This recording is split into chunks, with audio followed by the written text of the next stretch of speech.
mani piccole stringono il silenzio e la paura. Tra le case spezzate dal vento cercano un rifugio che non c'è.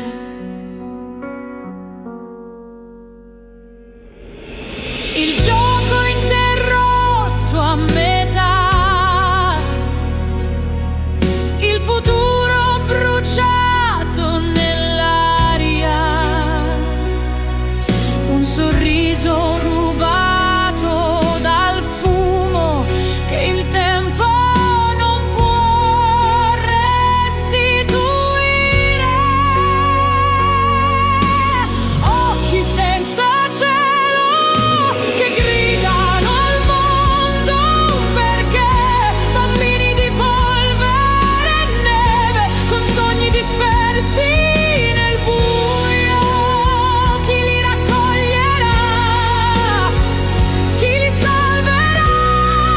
Se la guerra spegne la luce, l'amore dovrà resistere per loro.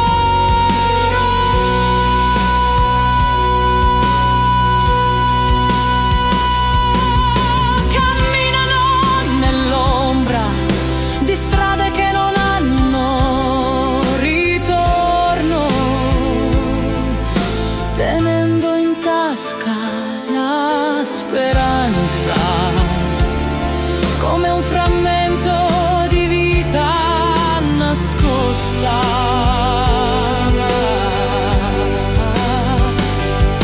E le madri non sanno più pregare, con la voce ferita dal pianto,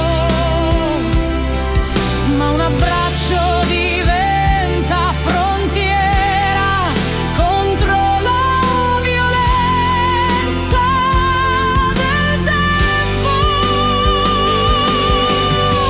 Occhi senza cielo che gridano al mondo, perché bambini di polvere e neve con sogni dispersi nel buio. Chi li raccoglierà? Chi li salverà? Se la guerra spegne la luce, l'amore dovrà resistere per loro. E se il mondo tacesse un istante